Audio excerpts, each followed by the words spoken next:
really interesting right now is some of these bubble teams, and we have fixated a lot on Ohio State and their resume and their lack of quality wins. Man, they got a huge one yesterday against Purdue. So just kind of big picture takeaways, how Ohio State did it and what it means for them. This is what it's supposed to look like for the Buckeyes all season long. This is who I thought they could be coming to this season, because we know who Bruce Thornton was, one of the better point guards in all of college basketball. Bruce Thornton is a dog. He has been dominating Purdue since he's been at Ohio State, but then they got help from their other guys. You look at John Mobley Jr., this is the Junie Mobley Jr. that I thought we were going to get all season long. He was marvelous, sensational, knocked down open shots, got into the lane, found teammates, got to the free throw line. You get that level of guard play from John Mobley and Bruce Thornton, you're going to always be in ball games. And then Devin Royal, he came in, he brought his hard hat, a Swiss Army knife, 12 points, 9 rebounds, a mismatch at that small forward position. Murray Bynum developed into a big-time player at this point in the season. Christoph Tilley gave some toughness. And then their bench, they didn't score a bunch, but they made big plays, rather as a key rebound, a key steal, a key pass.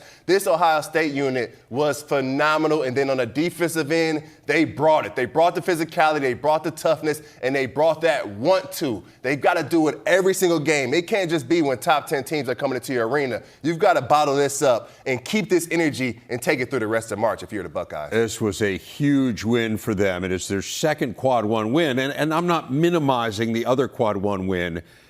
It's at Northwestern. Again, it's barely a Quad 1 win, and just in talking to Kevin Pauga, who is really involved with the selection committee as the KPI, which, of course, is one of the formulas they use, he made the point last week, hey, not all Quad 1 wins are created equal. And so, yes, this is the system that the committee set up, but they're going to put a lot more value in that Quad 1 win over Purdue than, again, with all due respect to Northwestern, than they'll put in that one. So this is probably, again, against a team in the field. You look at Purdue, Wisconsin, UCLA, so now you've got 3 wins against teams in the field. That's huge for Ohio State. I can't leave this without talking about Purdue. They've lost 3 of 4. They started the year 17-1. Now they're 5-6. Matt Painter talked about afterward defense, and you were talking about want to. I mean, he talked about defensive want to, and we've had this conversation a lot. And I think at a certain point, you say to yourself, "This is just what it's going to be." Yes. Is this just what it's going to be? I mean, are they just not good enough defensively? Yeah, it's just what it's going to be. And I've been saying that all season long. Coming into this year, everyone was putting so much pressure on Daniel Jacobson, the rim protector. They got some rim protection at the basket. It's going to be a better defense. But there's no point of rim protection if your guards can't keep the basketball in front of you. If you're always in rotations, you're just going to put teams to the foul line. I look at this Purdue group. You got a bunch of seniors, guys that played in a lot of games. It should not be bad defensively. They should be able to scheme better. They should be able to stop the same action multiple times in a row. You look at this Purdue team, Ohio State run an action, they stop it. They look great. They run the very same action the next play, they make a mistake, and they fall to it. I look at Purdue right now. The defense has to be better. They've got to be more together. They look disjointed out there as a squad. When things don't go their way, they put their head down and they cry a little bit. They look to the coach. They've got to get tougher in that locker room. They've got to get more together in that locker room. And they need a leader to step up, because when things go awry, this team kind of falls to it. And that can't happen for the team that has such lofty goals.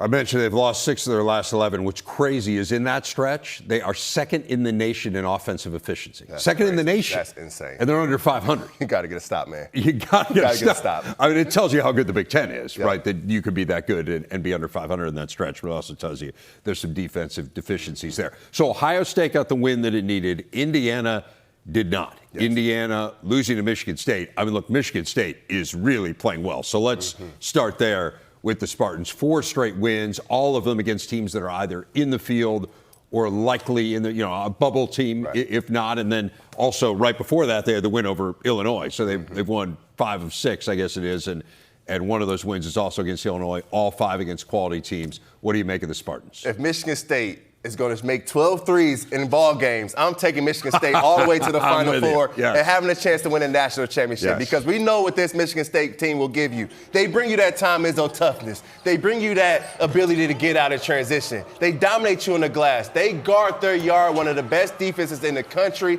and now they figured out that 2-guard spot. Jordan Scott has been big time these last few games. And now Kurt Tang is getting into the mix. If this Michigan State team is going to knock down shots from the outside, you know what you get from Jackson Kohler on the block. He gave Indiana 21-13. And then my guy, one of my favorite players in all of college basketball, Jeremy Fears Jr., is starting to look like the player of the year in this conference, a bona fide All-American. You need guard play in March. You need bigs in March. You need shot making in March. In Michigan State right now, they're putting it all on display. And yes, I've been talking about King Wagler a long time, but if you look at Jeremy Fears, what he's been able to do in the biggest games, in the toughest environments, beating the best guards. He's beating King Wagler. He's beating Bennett Sturts. He's beating Braden Smith. He's beating Donovan Dent. He's beating every great Bruce Thornton. He's beating every great point guard in this conference. Jeremy Fears, my boy, you've had a heck of a season. You're right there for Player of the Year. Axel Lindenborg's on line 1.